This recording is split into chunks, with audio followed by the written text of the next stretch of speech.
Hello everyone, welcome to study grows. मेरा नाम है डॉक्टर सरिता। दोस्तों, आज हम लोग बात करेंगे ऐसे दो कंट्री के झगड़ों के बारे में जिसकी वजह से दुनिया भी जो है दो पार्ट में बढ़ गई है। और ये जो झगड़ा है नया नहीं है, काफी साल पुराना झगड़ा है। जिस हिसाब से भारत पाकिस्तान का झगड़ा रहा, एग्जैक्टली वैसा ही कुछ झगड़ा है, लेकिन फिर भी उससे काफी ज्यादा अलग है। ये झगड़ा हम लोग बात करने जा रहे हैं, यानी कि ये जो कॉन्फ्लिक्ट हुआ है ये आपका इजराइल और फलस्तीन के बीच में है। और इससे रिलेटेड जो भी अपडेट्स हैं ये चैनल पे अवेलेबल हैं, आप उसको देख सकते हैं। फिलहाल जो हम लोग बात करेंगे कि आखिर यहाँ पर इजराइल और फलस्तीन जो है गलत कौन है, क्रिमिनल एक्टिविटीज कौन ज्यादा कर रहा है, कौन वार को कमिट कर रहा है, इसके बारे में। तो आरोप और प्रत्यारोप का जो सिलसिला है वो दोनों कंट्रियों की तरफ से चल रहा है। इजराइल जो है वो ब्लेम करता है पैलेस्टीन पे। पैलेस्टीन पर भी नहीं, हम हमास के बारे में बात करेंगे कि हमास जो है उसके ऊपर इजराइल जो है वो ब्लेम करता है और हमास जो है वो इजराइल के ऊपर ब्लेम करता है। तो ये आरोप और प्रत्यारोप जो है दोनों तरफ से है, कोई भी अपनी गलती मानने को तैयार नहीं है।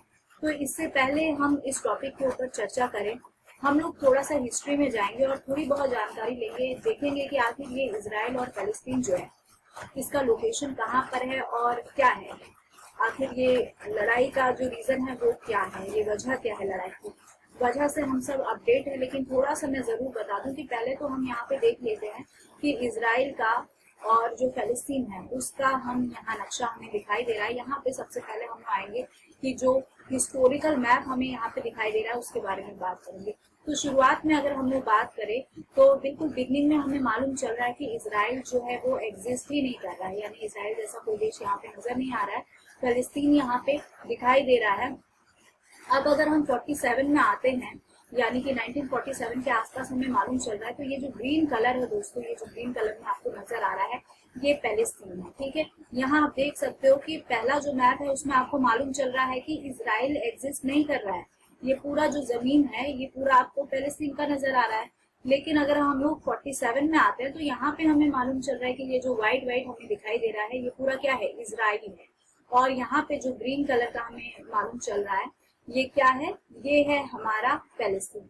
अब अगर हम लोग 67 में आते हैं, 1967 में, तो हम यहाँ पर भी देख रहे हैं कि ये जो ग्रीनिश पोर्शन है यानी कि जो पैलेस्टीन है ये सिकुड़ते जा रहा है, ये श्रिंक करते जा रहा है। और ये 1967 में इस तरीके का इसका मैप हो गया है। और अगर हम 2020 में आते हैं यानी करंट मैप के बारे में बात करें तो ये बिल्कुल टुकड़ों में बटा हुआ है। इसको बहुत जूम करके देखने की जरूरत है, आखिर फिलिस्तीन है कहाँ पे, उसको खोजना पड़ जाएगा। ये इतने टुकड़ों में बटा हुआ है और ये पूरी तरीके से इजराइल से घिरा हुआ है, यानी कि ये बहुत ही अलग तरीके का नक्शा है जिसको एक्सप्लेन करना बहुत ज्यादा मुश्किल है। क्योंकि यहाँ पे बगल में आपका इजराइल है, फिर कुछ दूरी पे जाओ तो फिर पैलेस्तीन है, फिर इजराइल पैलेस्तीन, कंफ्यूज हो जाएगा इंसान की रह कहाँ रहा है, कौन किस कंट्री का सिटीजन है। तो ऐसे में झगड़ा होना बिल्कुल स्वाभाविक है। तो ये वाला जो इलाका है फिलिस्तीन का, ये जो फटा फटा सा मैप आपको नजर आ रहा है और बीच में आपको व्हाइट पोर्शन भी नजर आ रहा है, तो ये पैलेस्टीन है। इसको कंप्लीट पैलेस्टीन नहीं बोल सकते हैं क्योंकि यहाँ बीच में जो है इजराइल्स भी एग्जिस्ट कर रहे हैं। यहाँ का जो मैप अगर हम लोग देखते हैं, ये काफी फेमस जगह है जिसे गाजा स्ट्रिप कहते हैं। ये न्यूज में बहुत ज्यादा आप लोगों को सुनने को मिल रहा है। तो इसकी जो बाउंड्री है ये वेल डिफाइंड बाउंड्री है।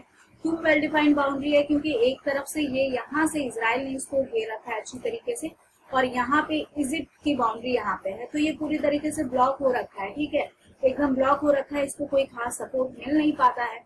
और इसको यानी कि ये जो गाजा स्ट्रिप है, अगर इसको सपोर्ट मिले, कहीं से भी आर्थिक सपोर्ट मिलता है, तो ये क्या करता है, उसको अपने वेपन्स और आर्म को खरीदने में इस्तेमाल कर जाता है। ठीक है, तो यहाँ पर ये झगड़ा चल रहा है मेनली। यहाँ पर ये जो इलाका है फिलिस्तीन का, ठीक है, ये जो फिलिस्तीन का इलाका है यहाँ पे हम देख सकते हैं कि ये आपका वेस्टर्न बैंक कहलाता है, ये फिलिस्तीन का ये रीजन। और फिलिस्तीन का ये वाला इलाका जो है ये गाजा स्ट्रिप कहलाता है। ठीक, तो या यही दोनों है, लेकिन मेन जो झगड़ा है, जो कॉन्फ्लिक्ट चल रहा है, ये फिलिस्तीन के पोर्शन का इजराइल से नहीं, बल्कि ये जो गाजा स्ट्रिप है इसका इजराइल के साथ कॉन्फ्लिक्ट चल रहा है। तो ये जो झगड़ा है ये अस्तित्व बचाने का झगड़ा है। ठीक है, जमीनी मुद्दा है, ये गड़े मुद्दे इसमें उखाड़े जा रहे हैं और झगड़ा किया जा रहा है, एक दूसरे को उकसाया जा रहा है, आरोप प्रत्यारोप लग रहा है। तो ये देखना जरूरी है कि आखिर इसमें गलती किसकी है।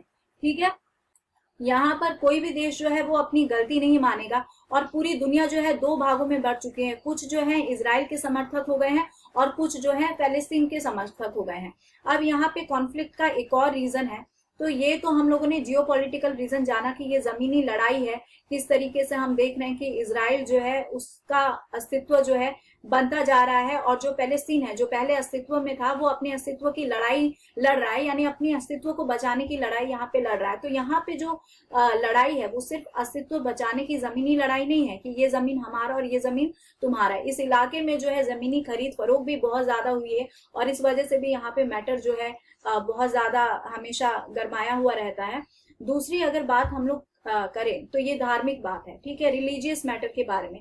अगर दो कंट्री एक साथ एक दूसरे के नेबर हैं या फिर एक दूसरे से ही निकल के अस्तित्व में आए हैं, तो ऐसे में उनकी जमीनी लड़ाई जो है वो तो बनती ही है, जमीनी कॉन्फ्लिक्ट उनका बनता ही है। जैसे हम इंडिया पाकिस्तान में भी देख सकते हैं कि भारत से पाकिस्तान जो है वो निकला है, तो इंडिया से वो निकला है तो जमीनी लड़ाई वो लड़ेगा ही लड़ेगा। और दूसरा जो रीजन आ जाता है वो रिलीजियस आ जाता है, धार्मिक रीजन। जब ये दोनों कंट्री दो डिफरेंट धर्म को फॉलो करने वाले होते हैं तो कॉन्फ्लिक्ट जो है बहुत जल्दी वार में तब्दील हो जाता है, और ये कॉन्फ्लिक्ट जो है ये हमेशा बनता है।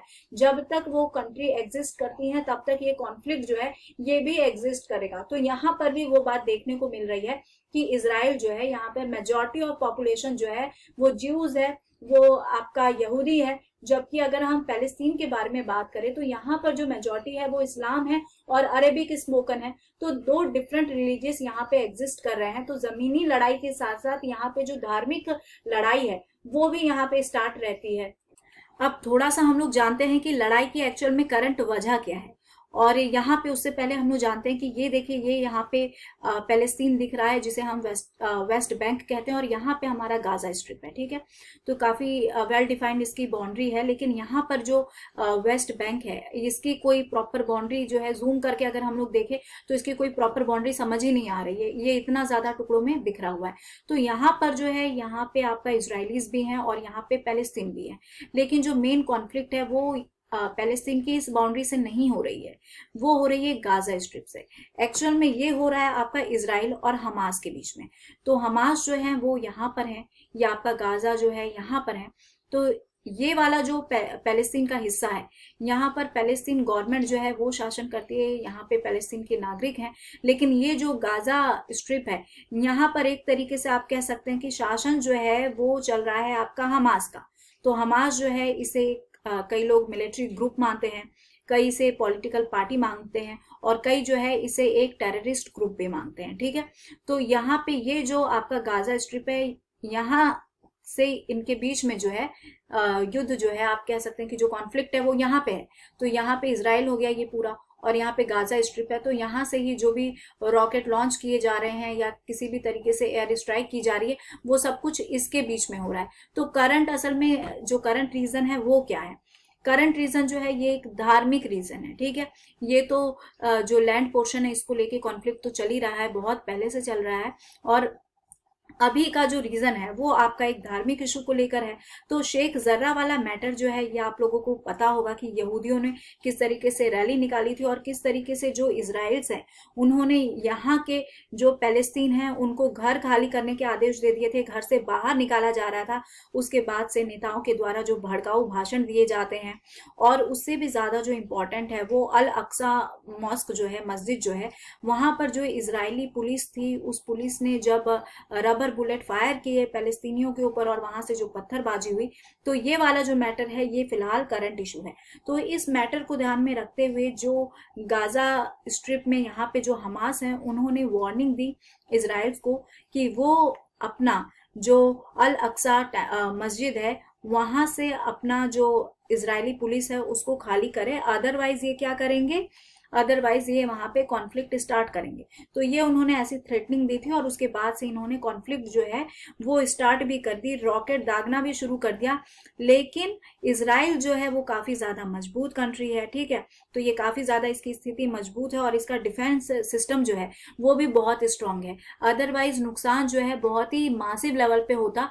फिलहाल ऐसी कोई कैजुअलिटी जिस हिसाब से हमास रॉकेट लॉन्च कर रहे हैं उस हिसाब से तो इजराइल में बहुत ज्यादा कैजुअलिटी होनी चाहिए, बहुत ज्यादा लॉस होना चाहिए था लाइफ प्रॉपर्टी का, लेकिन फिलहाल ऐसा नहीं है। क्यों नहीं है?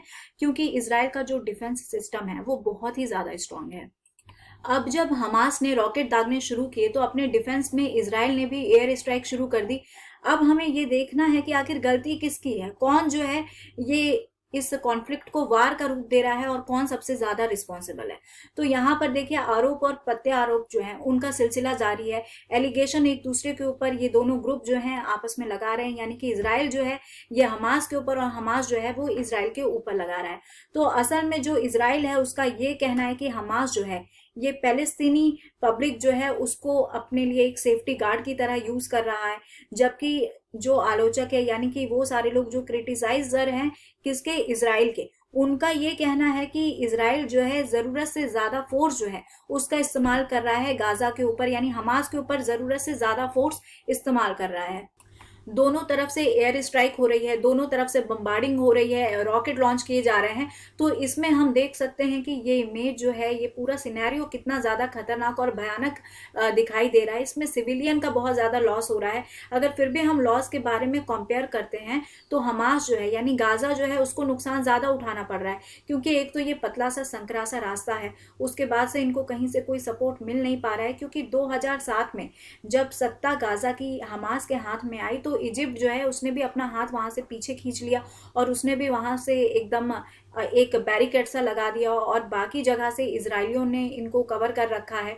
और वेस्टर्न डायरेक्शन में देखिए तो मेडिटेरेनियन सी है, तो ये एक छोटा सा संकरा सा पट्टी है और ये लोग कहीं भाग भी नहीं सकते। यहाँ पे रहने वाले जो सिविलियन है ये कहीं भाग भी नहीं सकते हैं। और अगर हम इसराइल के बारे में बात करें तो इसराइल का जो डिफेंस सिस्टम है वो काफ़ी स्ट्रांग है, और जो फ़लस्तीन है यानी कि जो हमास है ये जो भी रॉकेट लॉन्च कर रहे हैं तो कोई टारगेट नहीं बना रहे हैं, ये कहीं पर भी दाग दे रहे हैं। तो ऐसे में जो सिविलियंस हैं उनको ज़्यादा नुकसान हो रहा है, उनकी जाने जा रही है। देखिए हमास ने जो है नंबर्स ऑफ रॉकेट जो है वो लॉन्च किए इसराइल के ऊपर, और ऐसे में हमारा जो इंटरनेशनल लॉ है वो इस चीज़ को प्रोहिबिट करता है कि कभी भी सिविलियंस को यानी कि जो असैन्य नागरिक है उनको टारगेट नहीं बनाया जा सकता, ना ही उनके एरिया पे किसी तरीके का फोर्स अप्लाई किया जा सकता है। ठीक है, तो ऐसे में जो तेल अवीव अपार्टमेंट ब्लॉक्स है उसके ऊपर जो रॉकेट दागा गया, ये सीधे तौर पर ये जो नियम है इसका उल्लंघन किया गया। देखिए यहाँ पे एक और बात जो है वो जानने वाली है कि जो इंटरनेशनल क्रिमिनल कोर्ट है उसने इस साल के शुरुआत में इसराइल और फ़लस्तीन जो है इन दोनों के बीच में लास्ट टाइम जो 2014 में इस तरीके की जो पॉसिबल वार कंडीशन थी और जो कॉन्फ्लिक्ट थे उनमें जो क्राइम्स थे, उनमें जो अपराध हुए थे उसको जब इन्वेस्टिगेट करना शुरू किया, उसको जब इन्वेस्टिगेट किया तो उस दौरान उन्होंने ये पाया कि ये जो दोनों पक्ष हैं यानी कि इसराइल और जो फ़लस्तीन है ये दोनों के दोनों जो हैं एक जैसी टैक्टिक्स जो है वो अडॉप्ट किए हुए हैं। यहाँ पे हम ऑलरेडी एक बात जान चुके हैं कि जो इसराइल है और जो वेस्टर्न कंट्रीज हैं उनकी नज़र में हमास जो है सिर्फ एक टेररिस्ट ऑर्गेनाइजेशन है, लेकिन ये जो है वो हम इसे टेररिस्ट ऑर्गेनाइजेशन नहीं कह सकते, क्योंकि बाकायदा गाजा में गवर्नमेंट चलती है और यहाँ पर सिविल सर्वेंट जो है वो एम्प्लॉय हैं, साथ ही पुलिस भी जो है जो यहाँ पर काम करती है। तो पूरी तरीके से हम जो है हमास को एक टेररिस्ट ग्रुप नहीं कह सकते, या जो भी हमास के साथ जुड़ा है उसको टेररिस्ट हम नहीं कह सकते हैं। ठीक है, उसको एक लड़ाका या लड़ाकू की संज्ञा जो है वो नहीं हम दे सकते हैं। लेकिन उसके बावजूद जो है गाजा में ही कुछ ऐसा भी ग्रुप है जो खुद हमास के खिलाफ है। तो जो गाजा में रहते हुए जो विद्रोही संगठन है वो तो हमास का साथ दे नहीं रहा है।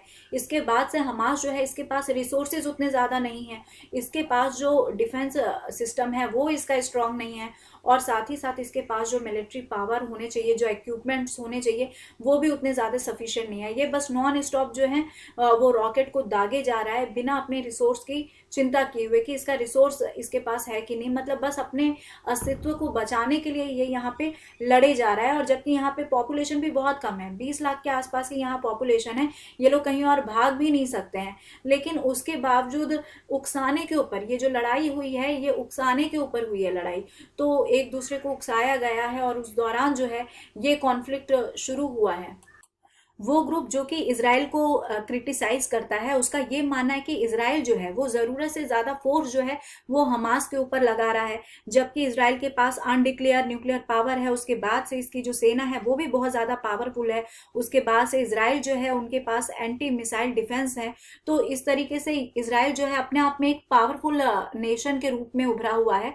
तो ऐसे में इसका उस ग्रुप के साथ फाइट करना जिनके पास लंबी दूरी के रॉकेट्स भी नहीं है और उनके साथ इस तरीके की फाइटिंग करना, तो ये मिसमैच कॉन्फ्लिक्ट है और ये कहीं ना कहीं काफी निंदनीय है, क्योंकि इस करंट कॉन्फ्लिक्ट में गाजा में ही 200 से ज़्यादा लोगों की मौत हो चुकी है और जिसमें महिलाओं और बच्चों की संख्या जो है वो ज़्यादा है। जबकि अगर हम इसराइल के बारे में बात करें तो उनके पास तो एंटी मिसाइल डिफेंस मौजूद है, जो कि जो हमास है उनके रॉकेट को बीच में ही ध्वस्त कर देती है। तो इस हिसाब से जो इसराइल है वहाँ पे कैजुअलिटी ज़्यादा नहीं हुई है, लेकिन वहाँ पर भी 10 लोगों की मौत हुई है, जिसमें से एक को छोड़कर बाकी जो है वो सब सिविलियन है। तो अगर हम ओवरऑल कंक्लूजन के बारे में बात करें कि ये जो वारलाइक सिचुएशन है इसके लिए ज्यादा रिस्पॉन्सिबल कौन है, इसराइल ज्यादा रिस्पॉन्सिबल है या गाजा ज्यादा रिस्पॉन्सिबल है, तो जो यूरोपियन यूनियन है उनका ये मानना है कि जो इसराइल है वो जिस तरीके से उसने फिलिस्तीनियों को घर से निकाला है और इस तरीके से जो लैंड का एनक्रोचमेंट हो रहा है, तो ये कहीं ना कहीं गलत है और ये वारलाइक सिचुएशन प्रेजेंट करती ही है। और दूसरी तरफ अगर हम गाजा के बारे में यानी हमास के बारे में बात करें तो उनका भी बिना सोचे समझे टारगेट पे वार करना, जिससे सिविलियंस जो हैं उनको नुकसान हो रहा है। तो इस तरीके से ओवरऑल जो दोनों पार्टीज हैं ये दोनों की दोनों सेम स्ट्रेटेजी अडॉप्ट कर रही है और दोनों के दोनों जो हैं वो कहीं ना कहीं रिस्पॉन्सिबल हैं। यहाँ पर जरूरी है कि ये जो कॉन्फ्लिक्ट है जितनी जल्दी रुक जाए उतना ही अच्छा है, क्योंकि इस कॉन्फ्लिक्ट की वजह से जो वर्ल्ड है ये दो टुकड़ों में बट गया है, कोई इसराइल का साथ दे रहा है, कोई फिलिस्तीन का साथ दे रहा है। तो ऐसे में अगर ये कॉन्फ्लिक्ट जो है और लंबा खिंचता है तो इंटरनेशनल इन्वॉल्वमेंट जो है वो भी यहाँ पे शुरू हो जाएगी, और जब इंटरनेशनल इन्वॉल्वमेंट शुरू हो जाएगा तो ये जो सिचुएशन है ये वार की सिचुएशन जो है और ज़्यादा सीवियर बन जाएगी। तो आई होप कि हम आशा करते हैं कि ये जो सिचुएशन है इसराइल और फ़लस्तीन के बीच में ये कभी भी सॉल्व तो होने वाला है नहीं। तो फिलहाल ये जो कॉन्फ्लिक्ट है इसका रुकना ही बिल्कुल सही है। So here is the end of this lecture. Thank you so much for your attention and support. और आप चैनल को ज़रूर सब्सक्राइब कीजिए, लाइक कीजिए और शेयर कीजिए।